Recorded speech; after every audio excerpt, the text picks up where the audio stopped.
ওর মুখ খেলেছে শিয়ালে ওদাই, হ্যাঁ, ওই দেখে আসলাম পোকা হয়ে গেছে গায়ে, ফুলেছে লাশ। চিনতে পেরেছেন? হ্যাঁ চিনতে মোটামুটি পারলাম, মানে তর্তুপুরের ছেলে, হ্যাঁ, সিরাজের ছেলে। আচ্ছা আচ্ছা। কিভাবে মৃত্যু মনে করছেন? তো ব্রেন খারাপ ছিল একটু একটু, হুম। আমরা দেখেছি, হ্যাঁ হ্যাঁ, ওর সঙ্গে কথাও বলেছি। আচ্ছা। কিন্তু এইভাবে যে এক সপ্তাহ পর যে আর দেখা নাই, মানে মাঠে আসা হয়নি, হ্যাঁ হ্যাঁ, এই দেখলাম। চাচি মিলে ঢাকা বাড়ির কাজ করবি এই পগো।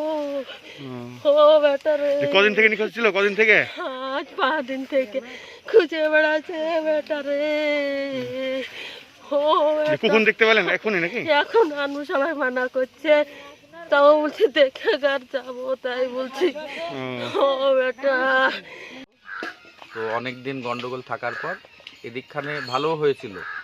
তো গত 6 দিন থেকে ওকে খুঁজে পাওয়া যাচ্ছিল না। তার মধ্যে হঠাৎ আজকে শুনছি এইরকম পাটের জমিতে মারা গিয়ে পড়ে আছে। এইটুকু কিভাবে মারা গেছে মনে হচ্ছে? মনে হচ্ছে সুইসাইডই হবে, গলা পাশ দিয়ে নাকি? হতে পারে ওইরকম। পুলিশকে জানিয়েছেন? হ্যাঁ জানানো হয়েছে, পুলিশও এসছে, বাকিটা ওরা কি করবে দেখি।